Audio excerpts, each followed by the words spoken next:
Hello बच्चों, welcome to market academy.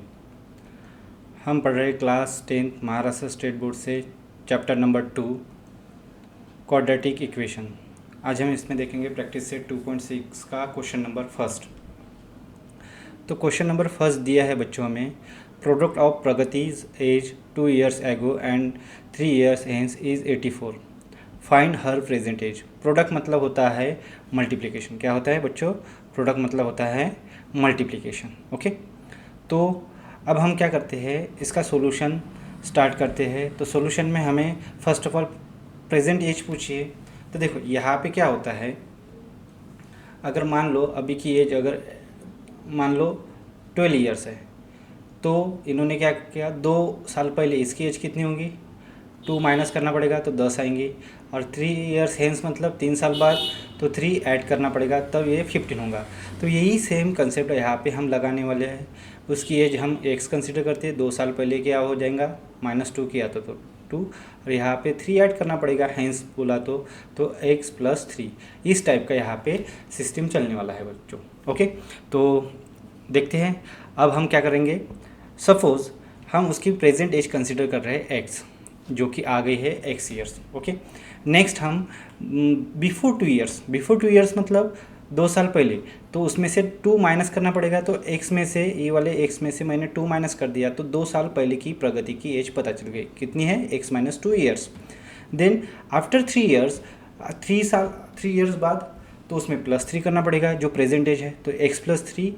तो age of Pragati after 3 years कितना आया, x + 3 years। ओके, तो अकॉर्डिंग टू कंडीशन क्या बोला था, प्रोडक्ट मतलब होता है मल्टीप्लिकेशन, किसका, 2 साल पहले की एज का और 3 साल बाद की एज का।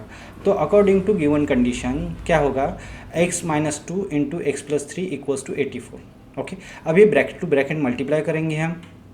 तो हमने क्या किया, जो x + 3 है ये इस x से मल्टीप्लाई कर दिया, देन इस x + 3 को अगेन -2 से मल्टीप्लाई किया। तो देखो x × x + 3 -2 × x + 3 आ गया।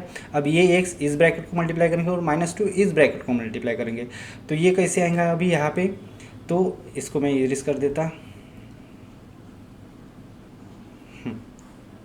अब देखो यहाँ पे x × x x², तो x² आ गया। देन यहाँ पे x × 3 3x आ गया, -2x × x -2x, -2 + 3 -6 = 83। तो ये क्या होगा, टोटल कुल मिला के x², 3x - 2x मतलब 3 में से 2 गया तो 1 बचा, मतलब x आ गया, -6 ये इधर था प्लस था तो इधर आएगा तो क्या हो गया, माइनस हो गया, तो -84। अब इन दोनों का कैलकुलेशन -90 आएगा, तो x² + x - 90 = 0। ये क्वाड्रेटिक इक्वेशन मिल रहा। अब हमें इसको सॉल्व करना है, तो सॉल्व करने के लिए हमारे पास डिफरेंट मेथड्स है, factorization method, completing square method, formula method, हम कोई सी भी एक यूज़ कर सकते हैं। तो जनरली हम मैक्सिमम टाइम फैक्टराइजेशन मेथड ही अप्लाई करते हैं।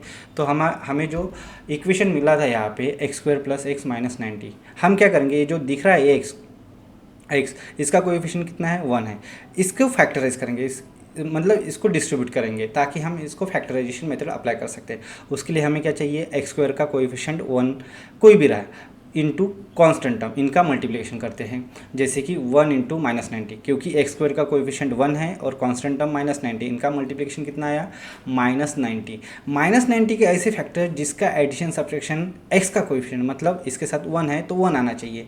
तो हम क्या करेंगे, -90 के ऐसे फैक्टर जिसका एडिशन सब्ट्रैक्शन कितना आना चाहिए, 1 आना चाहिए। तो देखो 10 × 9 ये किया, 10 9 जा कितना होता है, 90 होता है। अब मैंने क्या किया, इसको प्लस दिया, इसको माइनस, क्योंकि इसका जो कोएफिशिएंट है +1 है, तो अगर मैं इसको माइनस साइन देता तो सब्ट्रैक्शन होता बट माइनस साइन इसको लगता। तो इसलिए मैंने क्या किया, 9x को मैंने माइनस साइन दे दिया, तो इसलिए 10x - 9x कितना हुआ, x हुआ, और मल्टीप्लाई करेंगे 10 × -9 तो कितना होगा, -90 हो जाएगा। ओके, तो अब हम इस x के जगह इसको पुट कर देते, तो कर दिया। तो x² x के बदले आए 10x - 9x - 90। अब इसमें से क्या करो, x कॉमन निकालो, इसमें से -9 कॉमन निकालो, तो इसमें से x कॉमन निकला तो क्या बचा, यहाँ पे x बचा, यहाँ पे x गया तो 10 बचा। इसमें से -9 कॉमन निकाला तो ये पॉजिटिव x हो गया और ये पॉजिटिव 10 होगा, क्योंकि 9 × 10 = 90 होता है। अब दोनों के पास x+10 दोनों ब्रैकेट है, उसको कॉमन निकाल दो, तो x+10 ब्रैकेट कॉमन निकाल दिया, यहाँ बचा x और यहाँ बचा -9। अब दोनों में से कोई एक ब्रैकेट 0 होगा तो ये दोनों ब्रैकेट के इक्वल टू हम क्या करते हैं, 0 पुट करके देखते हैं। हम कंसिडर करते हैं कि x+10 इक्वल्स टू 0 हो सकता है या फिर x-9 इक्वल्स टू 0 हो सकता है। ये अगर पुट किया तो x की वैल्यू आएंगी -10 और ये पुट किया तो x की वैल्यू आएंगी 9। बट हमें एज निकालना है, age can not be negative, तो देयरफॉर जो x इक्वल्स टू -10 वो नहीं होगा, तो x इक्वल्स टू क्या होगा, 9 होगा। तो आ गया x इक्वल्स टू 9। तो देयरफॉर जो प्रेजेंट एज रहेंगी, प्रेजेंट एज ऑफ प्रगति क्या रहेंगी, x इक्वल्स टू 9 ईयर्स रहेंगे। तो हमें प्रेजेंट एज ही पूछा था, क्या पूछा था, प्रेजेंट एज ही पूछा था। So thank you. अगर आपको ये वीडियो पसंद आया है तो लाइक करो, शेयर करो, और आप अगर इस चैनल पे नए हो तो सब्सक्राइब करो। तो अगर कोई आपके फ्रेंड्स है उनको भी बताओ कि इस चैनल पे 10 क्लास के मैथ की वीडियो अपलोडेड है। तो मिलते हैं नेक्स्ट वीडियो में नेक्स्ट प्रॉब्लम के साथ, तब तक के लिए बाय।